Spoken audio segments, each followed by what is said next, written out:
Come in. Welcome. I'm E.G. Marshall. Welcome to the sound of suspense, to the fear you can hear. Welcome to the world of terrifying imagination. Our story is about a very old man, living just outside a tiny village. A very old man whose long life has been lived close to the soil and close to the people he loved. People still living and people long dead.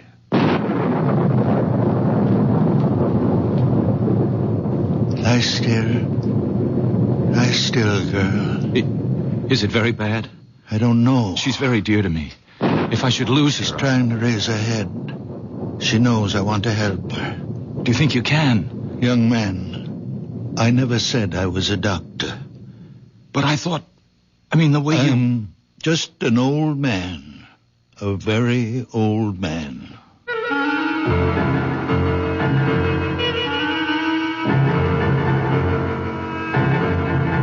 Our mystery drama, A Very Old Man, was written especially for the Mystery Theater by Elspeth Eric and stars Santos Ortega. I'll be back shortly with Act One.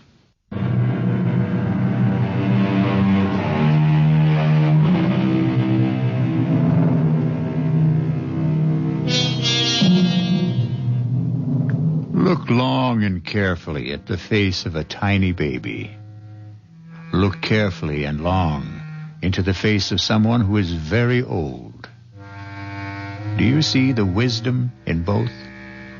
The very young and the very old have wisdom. In between, there is only accumulated information. Oh, you're home. Good. Well, he's done it again. Who's done what?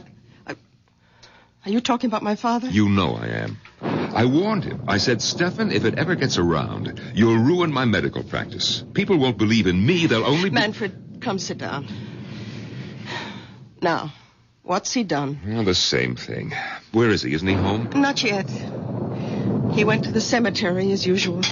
But you still haven't told me what happened. Well, Anna Brandt came to see me about a month ago. Severe attacks of pain in the upper abdomen. All the symptoms indicated appendicitis.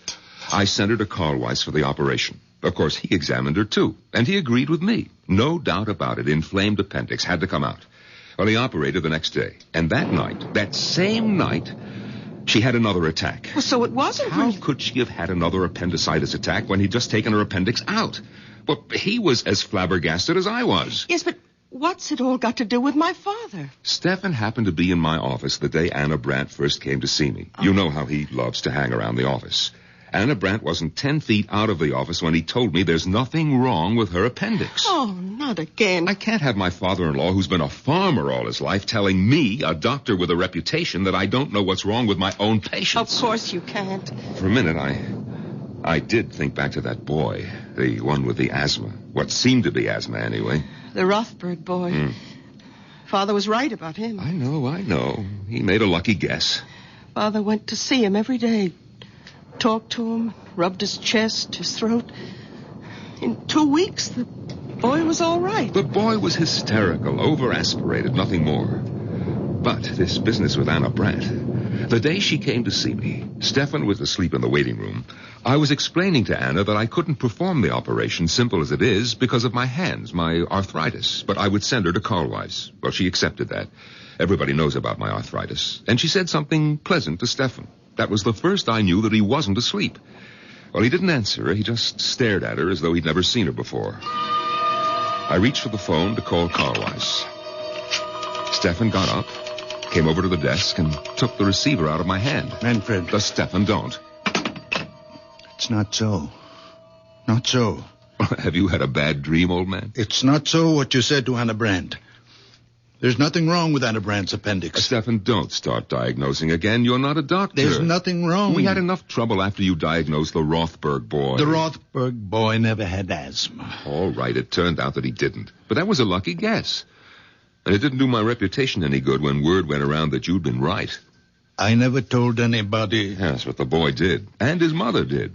And people started coming to the house, coming here. All of them wanting to see you. But I told them to go away. It's not always that I can help. Well, I keep hoping, expecting God knows what miracles. Now are you going to start the whole thing up again with Anna Brandt? There are 3 of them. Come on now. Get your coat, Stefan. They're dark, brown or black, and hard. Hard. It's getting late. They're the size of olive pits. Are you talking about Anna Brandt? I saw them, close together. They were high in a body, about here. 3 of them. You saw them, hmm? 3 of them. The size of olive pits, lying here, above the stomach, about here. Have you got X-ray eyes, Stefan? Is that it? No, my eyes are like everybody's. Well, then, what do you mean you saw them? Her body was transparent. I could see right through it, as though the skin had been removed. I could see everything. Carl Weiss was as confident as I was before the operation, and he was as confused as I was after. I swear I don't know what made me say it, but I said it. I said, Carl Weiss, could it be a stone? A gallstone, perhaps? Well, he was taken aback a little, but he couldn't deny a possibility. Maybe a remote one, but a possibility. I felt like a fool, but I told him I thought he should go ahead. And he did. This morning. And he found? Gallstones. 3 of them. The size of olive pits.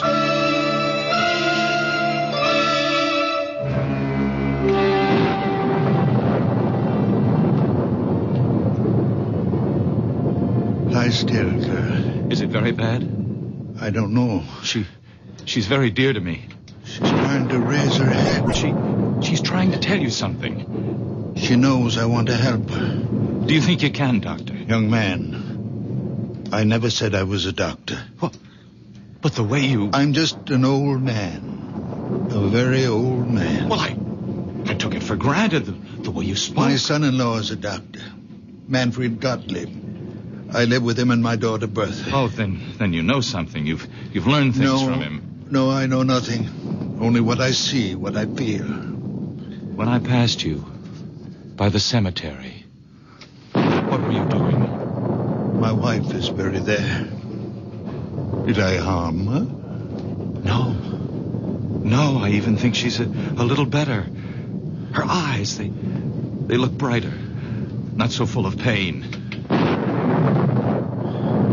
You did nothing but touch her. Stroke her a little and talk to her. Let me look at your hands. No, they're just hands. What should they be? Now let me... Well, your hands are warm. On a night like this. More than warm. Hot. Very hot, as though they were burning from inside.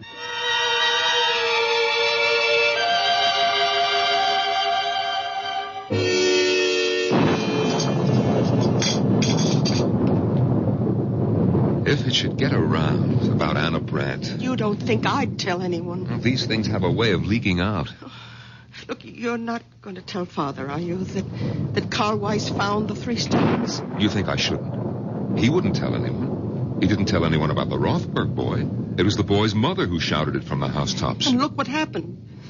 People showing up here. When he saw them, he hid in his room. And when they left, he went to the cemetery, sat by my mother's grave. You think that he's there now? Oh, I suppose. Sometimes he stays for hours. I wish he'd get home before the rain starts.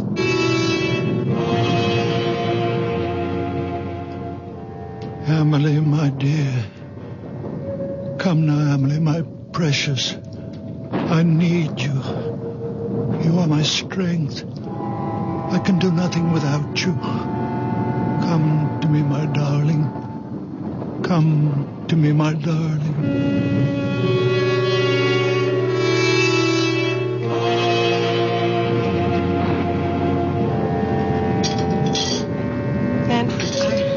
I don't want him to start thinking that any of this is real.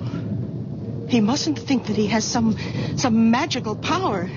Listen, if you treat him as though he were possessed in some way, he might begin to believe it, and then his mind... Who knows what might happen? Bertha, have you thought that perhaps it's already happened? No. That he is deranged? I won't believe that. He's my father. I love him. He's old and childish, and sometimes I'm impatient. I am too, often. But only the way I'd be with a child. In many ways, he is my child. The only child I have. Oh, my dear. I thought you'd stop brooding about that. Oh, I have. I stopped last year when I turned 40. But that's why. Because I have no child, he's twice as precious to me. I understand. I do understand. You know that I'm fond of him. Then let's leave him as he is. Don't let him think he's different from other people. Whatever you say. You know, the Widow Holder has been asking for him. The Widow Holder? Why? They keep telling me in the village that she has this great swelling on her head, big as an egg. Yes, I've heard about it. And she's afraid of doctors. Bertha, you don't suppose... The rain, it started. It's coming down like crazy. Oh, Father! Oh, thank goodness. I made it. Just in time. You shouldn't take such chances. Why weren't you home for dinner? Where have you been? I kept something hot for you. Thank you. Now, give me your coat. That's it. Oh, where were you all this time? Didn't Bertha tell you? At the cemetery. You didn't go to see anybody? No, I didn't go to see anybody. No. Here's a plate for you, Father. Nice pot roast and potatoes. Thank you, Bertha. I'm sorry I wasn't here for dinner. I lost track of the time. I ran into somebody. We talked a little. Oh. Manfred, let's go up to bed. Father, you'll be all right? Of course I'll be all right. Go to bed. Oh. Good night, dear. Good night, daughter. Good night, Steph. Oh, Manfred. Yeah? How is Anna Brandt? Anna Brandt? I thought about it tonight in the cemetery. Is she all right? Yes, she's fine. I thought she was. I had a feeling... Good night. Enjoy your dinner. Good night. His asking about Anna Brandt? He hasn't even mentioned her since that day in the office. Bertha, could he have heard about Carl Weiss finding the gallstones? Oh, he'd have said so. He always says precisely what's on his mind. There are times when I wish he didn't. Listen, he's talking to himself in the kitchen. Sounds as though he's calling someone. Manfred, he's an old man. Leave him be. Oh, please close the door. Come to bed. It sounds like Amelie. What? Did you say Amelie? Wasn't that your mother's name? No, it was my sister's. Oh, Bertha, I never knew you had a sister. You never told me. It was so long ago, before I was born. Their first child. She only lived an hour. My mother told me they'd just agreed on a name. Father leaned over the crib to kiss her, and she was dead. But that was 45 years ago. All these years he's never mentioned her. What was that? The door opened downstairs. Well, he's gone out. In this rain. Where could he have gone? There's only one place. He's gone to the cemetery.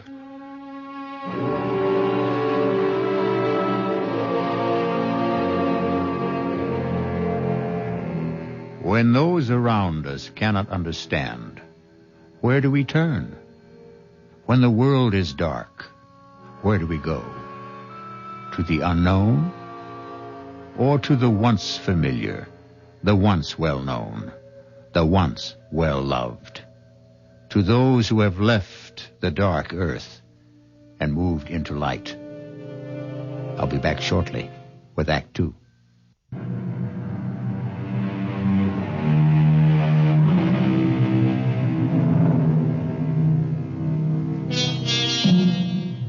Now come back with me to the story of a very old man and the people who loved him and could not comprehend him, or could not comprehend him because they loved him, or because they tried too hard. Breakfast on the table, Manfred. All right, darling. Oh, well, did you talk to him? He's still asleep. Oh, let him sleep. After last night. Yes, we're lucky if he doesn't come down with pneumonia. He was drenched, Bertha, soaked clear through. Lying across your mother's grave with the rain beating down on him, crying, Amelie, Amelie, as though his heart was broken. Amelie is buried next to Mother. Bertha, are you going to ask him about her? Oh, it's been so long, 45 years. You know, in all that time, I've never heard him say her name. Naturally, I never mentioned it. She died years before I was born. Your mother never talked about her? Oh, just that once. When she told me she wanted to be buried near her. And how she died. Manfred, she was only 1 hour old. Yes, crib deaths, they happen. We don't know why. They thought of naming me Amelie at first, my mother said. It's a pretty name. Who's that? So early in the morning. Yes. Is this the Gottlieb house? Yes, it is. And you're Manfred Gottlieb, Dr. Gottlieb? Yes, I am. But I don't see patients at home. My office is... Oh, no, I'm not a patient. The patient's outside. Well, bring the patient to my office in about an hour. No, there's no need. She's quite well. Completely cured. Well, then what's the point of... I hoped I could see the old man. Your father-in-law, is he? Stefan? What's this about my father? Madame, good morning. Beautiful morning, isn't it? After last night, all that rain. You wanted to see my father? If I may. Well, what about? He's asleep. Oh, I'm sorry. Well, when he does wake up, would you tell him the patient recovered and is better than ever? Lively, frisky, enjoying life to the full, romping in the fields. What patient is this? You said she's outside? Yes, right there. Look, the picture of health. I don't see any... You don't mean... Well, not the horse. Yes, my prize mare, my favorite. I thought I might have to have her put away, but your father, madame. Oh, yes, it's all due to him. Well, when was this? When did you meet Stefan? Last night. Just before the rain started. Didn't he tell you? Oh, well, come inside. Huh? Have some coffee with us. Oh, thank you. Sit down. Manfred, get another cup. May I introduce myself? Otto Kraus. Well, I'm Bertha Gottlieb. This is my husband. Oh, but then my father must have told you. He lives with us. Your father is quite a man. Your coffee. Oh, thank you. Yes. You see, I was returning to the village, and I was passing the cemetery. Suddenly the mare sank to her knees. Her legs seemed to give way completely. And there she lay on her side in the middle of the road. I was frantic. I thought perhaps a stone bruise, but I looked at all 4 hooves. Nothing. And there I was, half a mile from home, my precious horse stretched out on the road and a storm coming up. And then I heard a sound coming from the cemetery. Someone calling a name. Was it Amelie? Yes, something like that. I shouted for help. In a minute, an old man appeared. Stefan. My father. Yes. I asked him to help me, but I wasn't sure he even heard. He seemed very distraught. He went straight to the mare, knelt down and took her foreleg in his hands and started rubbing it very gently. He knew which one was hurting her. And after a while, the pain went out of her eyes. Couldn't understand it. It was something about the way he touched her. I asked to see his hands, and he held them out. And even before I touched them, I could feel the heat spreading out from them. Heat? What heat? Haven't you ever noticed the extraordinary heat from his hands? Oh, I can't say that I have. Oh, but it's true. His hands give off a warmth. I can't believe you've never noticed it. Well, it could have been on such a wet, cold night. It only seemed that way to you. You imagined it. Oh, I suppose that's possible, but I didn't imagine it when the mare got to her feet. Well, she was all right? I walked her home. I couldn't quite believe it all. I bedded her down. And this morning, all I could think was I must tell the old man about it. There are stories going around about him in the village. Perhaps you've heard some of them? Well, I'm only here on a visit to see my aunt. I don't live here. Well, he doesn't really do anything. He's just around, and people love him. They like to think because he's such a sweet old man that he can do things doctors can't do. And because he's such a very old man, we wouldn't want him to start thinking that there was anything miraculous about anything that happened quite naturally. Well, you think it might affect him? Might affect his mind in some way? He's a very old man. It could happen. Well, I suppose it's possible she wasn't really laying. Of course it's possible. Only ask him, will you? About his hands, those amazing hands. Yes, we'll ask him. I mean, giving off that heat, I felt it, you know. Well, I'll be getting along. My aunt's expecting me. Well, we'll tell him you stopped by. Yes, I wish you would. Tell him, and please, tell him thanks. We'll tell him. Do you think we should wake him? Come on, it's time. Yes. We have to tell him about the young man. And the horse. But we won't make anything out of it. Nothing at all. Just say that he dropped by. To say thanks, yes. Father? Stefan, are you awake? What time is it? Oh, it's almost 9 o'clock. Why aren't you at your office? Well, it seems that a young man stopped by to see us, Stefan. Well, actually, Father, he wanted to see you, but we told him you were sleeping. Why me? Well, it seems he met you on the road last night. Got a horse. A mare it was. That's right. The horse had a swelling. Do you feel well enough to get up now, Father? I think so. You're sure? After last night? I'm all right. All right, now just let me help you out of bed, Stefan. Yeah, I can manage. Give me your hand. Come on. That's it. Yeah. Here are your slippers. Yeah, I'll go splash some water on my face. And then you'll have breakfast. Bertha, his hands are as cold as mine. Colder. That young man did imagine it about his hands. Well, you know how it is. If your hands are cold, anyone's feel warmer, even if they're only a little warmer than your own. And he'd been riding back from the village on horseback. Yes, so of course his hands were very cold. Of course. My head is clearing a little. Oh, good. I'll go down and have some coffee ready for you. Thank you, Manfred. And 2 eggs. 4 minutes. Your clothes are on the bed, Father. Thank you, Bertha. Father, last night when Manfred and I came up to bed and you were eating your supper, anyway, that's what we thought you were doing. It's what I was doing. Well, we heard you talking. Was I talking? Well, you kept saying, we heard you say, Amelie. I said what? Over and over. Father, were you talking to Amelie? What do you know about Amelie? Only what Mother told me. What did your mother tell you? That Amelie died. That she only lived an hour. She was our first child. 45 years ago, Father. She died in the crib. I remember her so well. Why do you talk to her now, Father? Why do you call to her? Because she comes back to me when I call her. Father, you don't mean that. She comes back to me. To me. Not to anyone else. Only to me when I call her. You don't believe in ghosts. Emily is not a ghost. Her spirit comes back to me when I call. Father, you can't believe I this. am the only person left on earth she remembers. Her mother is dead. The midwife is dead. When I am dead, there'll be no one for her to come back to. No reason to come back. You can't believe what you say. I don't have to believe. Or not believe. I know. I won't let you. You have nothing to say about it. Nothing. I will not stay in this house and listen to you tell me that my Amelie will not come when I call. I'm going to her now. Father, wait. Father, come back. Stefan, what's the matter? Get out of my way. Stefan! Father.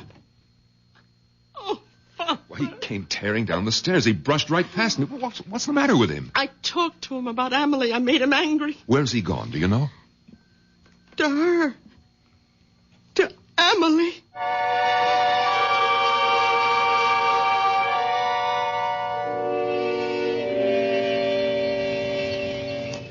Amelie, I need you, darling. Come be with me, my darling. Your father needs you. I need you, my sweet Amelie. Old man? Oh, my Amelie. Stefan? Amelie. Stefan, can I help you, old man? No. No. You remember me, don't you? From last night? The young man with the mare. She was lame. Ah, you should see her now. They told me she's better. Better than better. Come have a look. Please come. Look there. Look at her. Oh, very much fine.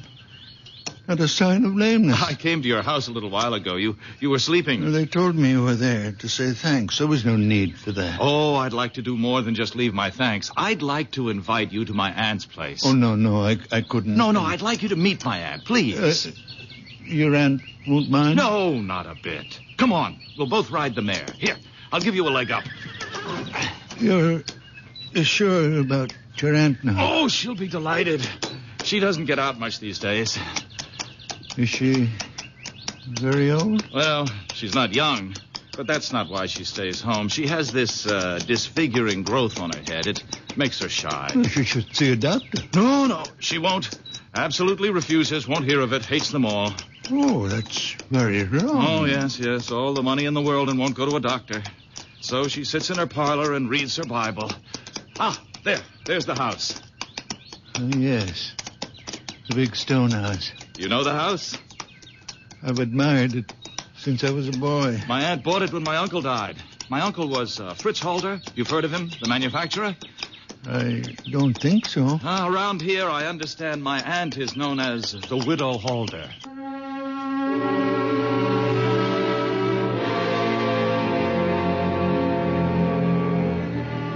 Some folks are afraid of one thing, some are afraid of another.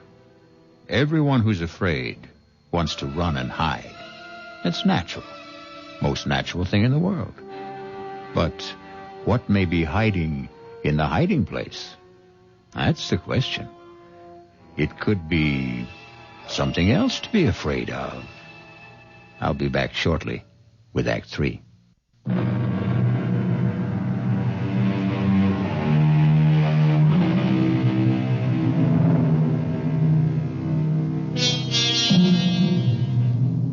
A very old man is mounting the steps of a big stone house in the company of a very young man whose aunt is known to the village as the Widow Halder. Listen now. My aunt is in. Otto? Ah, there you are, just where I knew you'd be. Come in, Stefan. Where have you been all morning, Otto? I missed you at breakfast and Oh, you brought someone with you. Yes, this is the very wonderful man I met near the cemetery last night when my mare went lame. Stefan, this is my aunt, Mrs. Halder. How good of you to come by. Madam. I don't have many visitors, not anymore. And I seldom go out because of this on my head. I don't like to be seen. I hope it doesn't offend you. No. Doesn't offend me at all. Well, it offends me. Perhaps I'm too sensitive, but that's the way I am.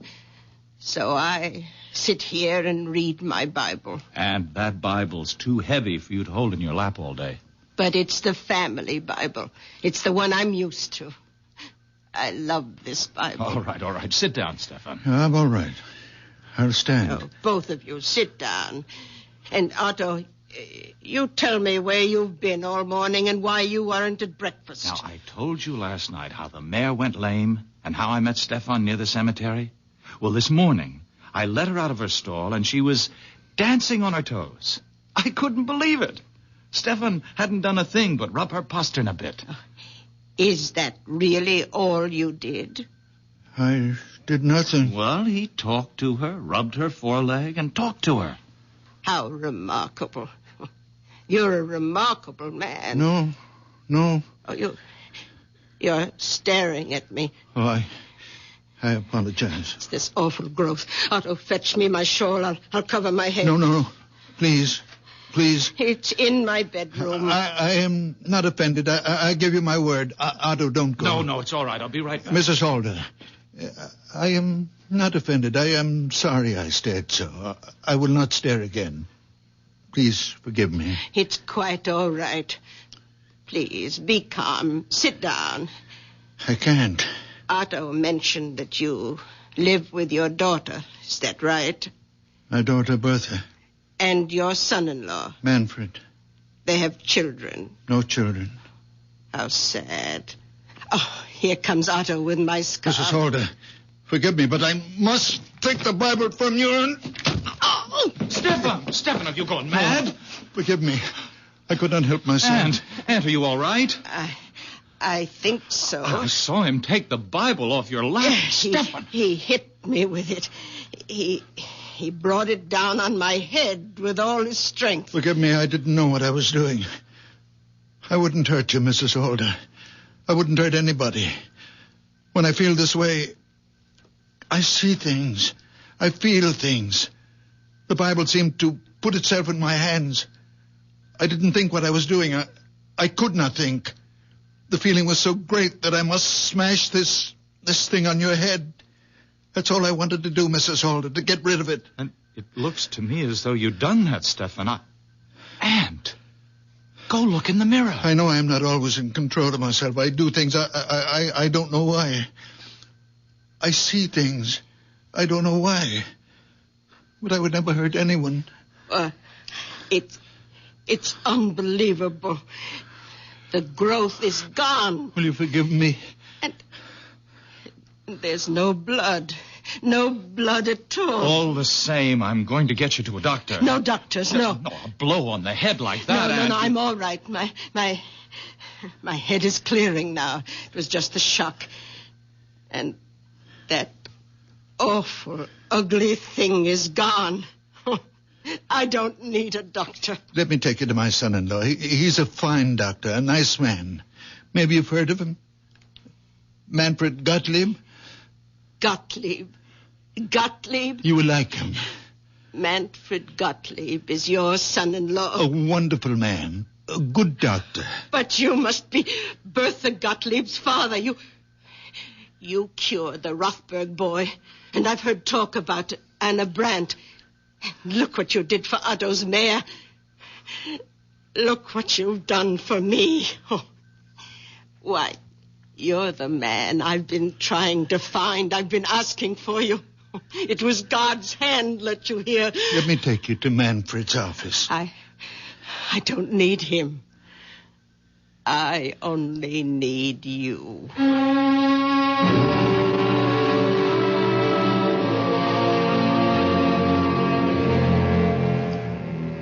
If I've hurt your aunt in any way... We'll soon know.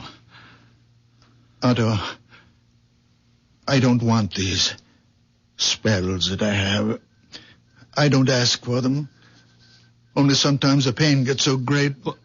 What pain? Well, the pain of living. And it seems more than I can bear. I go to the grave of my wife and my baby daughter, my Amelie. And I call to her, my little one, who only had 1 hour of life. And she comes to me and gives me comfort and courage and belief. I believe that even though I can do nothing about the great pain of living, there are other pains, and I can do something about them. I know I'm not quite myself when I'm like that. I know I'm not really strong or courageous. But when the spell is on me, the people in pain... they become transparent. You mean you can see through them? I do see through them. How do you explain your hands? Just hands? Oh, no. The night you massaged the mare, I took hold of your hands and they gave off a glow, a sort of radiating warmth. I know, I felt it. They burned like a steady flame. Perhaps I grow feverish when Amelie is with me. Now, you go home and rest, Mrs. Holder. Come back in a few days and I'll change the bandage, or you can do it yourself. I'll do it myself. She's all right, Doctor? Right as rain. Well, what was it? I mean, the growth on her head. It was a wen, a common, ordinary wen, a hardened cyst. If you'd come to see me, Mrs. Holder, I might have recommended that you have it removed by surgery. Oh, no. On the other hand, I might have done precisely what my father-in-law did, broken it with some heavy object. Probably not the Bible. Come, Aunt.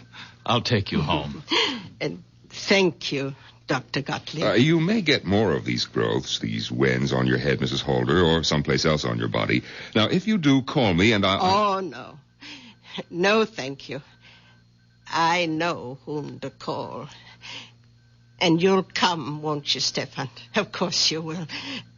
No offense, Doctor, but I put my faith in Stefan. Goodbye. Goodbye. Thank you. Goodbye, Stefan. No offense, Doctor, but I put my faith in Stefan. Why did I bother to become a doctor at all? Why all those years at school? Why did I take examinations, get my license? What good is it if everyone would rather put their faith in a farmer? Manfred, I'll never do it again. Come in, the door's open. Oh, you again? Doctor, those pains are back. Well, of course those pains are back, because you've been drunk day and night. What do you expect? Can't you do something, Doctor? No, I can't. Only you can. Stop drinking. You've been drinking steadily for 30 years, and you have cirrhosis of the liver. But the pains are awful. Stop drinking for a month, and then come back and see me, and don't come back before.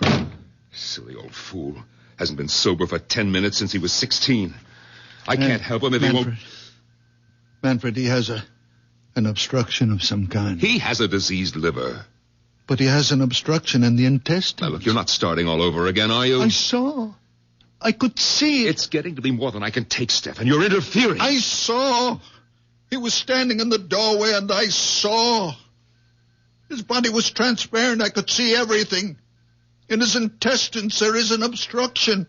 And that's what gives him pain. Stop it, Stefan. I'm warning you. It's all so clear, By I heaven, know. You're going to stop it if I have to.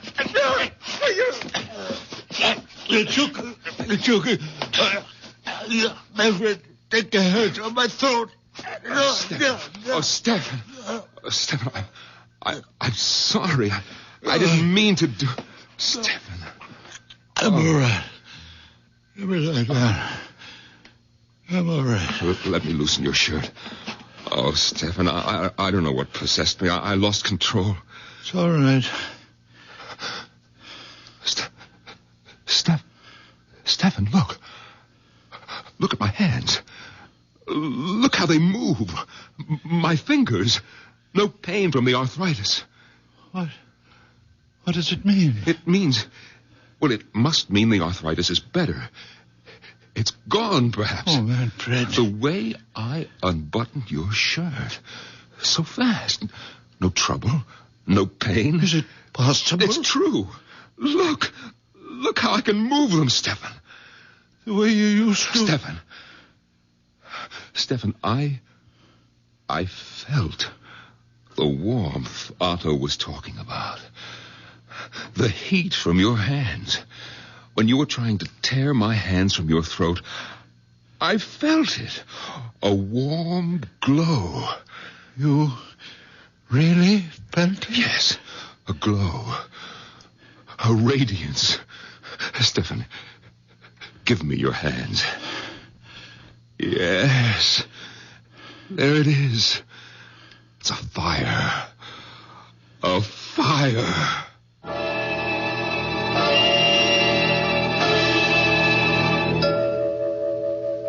Bertha! Manfred, please. I think you're wrong. No, how can I be wrong? Look at these fingers. Look how they move. Watch me unbutton my coat. Oh, Stefan, I had to lose my temper. Try to choke you in order to touch you. I might have killed you. Oh, you wouldn't Where's have. Bertha? Bertha! Manfred, you're excited. Excited? I'm delirious. I can go back to surgery. We'll be rich again. Our lives will change. Yours, too. I don't want my life changed, Manfred. It means my daughter thinks me mad, deranged. Oh, she won't. It's only when my Amelie is with me, my little one, that I see him. It's Amelie who gives me the power. Bertha, where are you? Are you upstairs? I'm nothing without Amelie. It's her innocent soul that enters into me. What are you doing home at this hour? Bertha, where were you? Oh, I was taking a nap. Bertha, look. My hands. Look how my fingers move. What happened? Your father happened. His wonderful hands. Bertha, you remember the young man with the mare? How Stefan put his hands on the mare's foreleg and the mare got up and walked? We don't know that. It's true. You haven't seen the mare? It happened to me. To me, believe me. I can't. I didn't believe it either, but then Mrs. Holder came to the office. Mrs. Holder? Yes, she's the aunt of the young man with the mare. Stefan went to see Mrs. Holder. He didn't. Her nephew took him there, Bertha. And Stefan broke the wen on her head with a big Bible. Oh, no. He did right, Bertha, right. It was only a wen and he was right. He didn't know what he was doing and he was right. Manfred, you must stop this talk. Bertha, after Mrs. Holder left, an old patient of mine came in. The man has been a drunk for years. I was sure his liver was enlarged, diseased. But I sent him away. And then your father said, Manfred, you are wrong. The man has an obstruction. His intestines are blocked. You believed him? No, I didn't believe him. I was out of my mind with rage that he would dare to tell me that I was wrong. But Bertha, I took him by the throat. He tried to tear my hands away, and it was then. Bertha, it was then that I felt the heat, the blessed heat from his hands entering into mine. And now look. Bertha, if he can use his hands, be happy. Father, how long will it last? How can I know? Your moods, your spells, they've bewitched us all.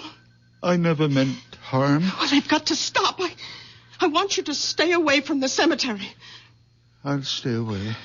I watch you every minute. If you like. I won't let you out of my sight. I'll treat you like a child. As you will. Because you are a child. I am a very old man. From now on, you're my child. No. From now on, you will have your own child. A real child. Not me. What? I can see the child is growing inside you. Soon you'll know it yourself. Next spring, you will bear your child, and it will be beautiful. A little girl. And you will... I hope you will give her the beautiful name of Emily. Father? Then my Emily can rest. I won't have to call her anymore. She can rest.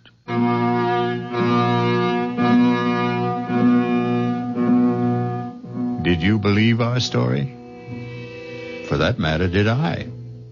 Now, really, what difference does it make if you believe it or if I do? For the truth is that none of us knows what transpires in the mind and heart of a very old man. I'll be back shortly.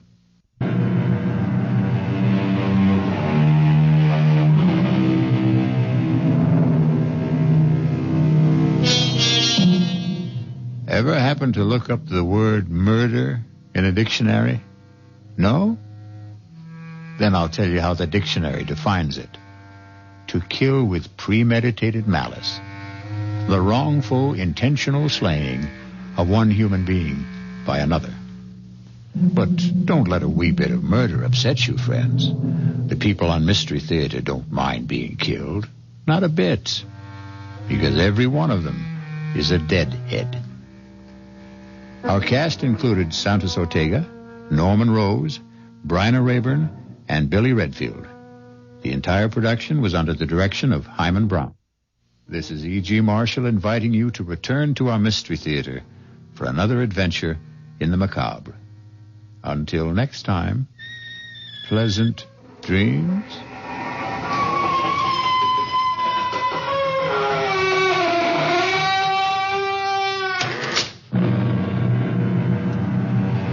Wasatch Front weather, cloudy, turning cooler, widely scattered showers and a few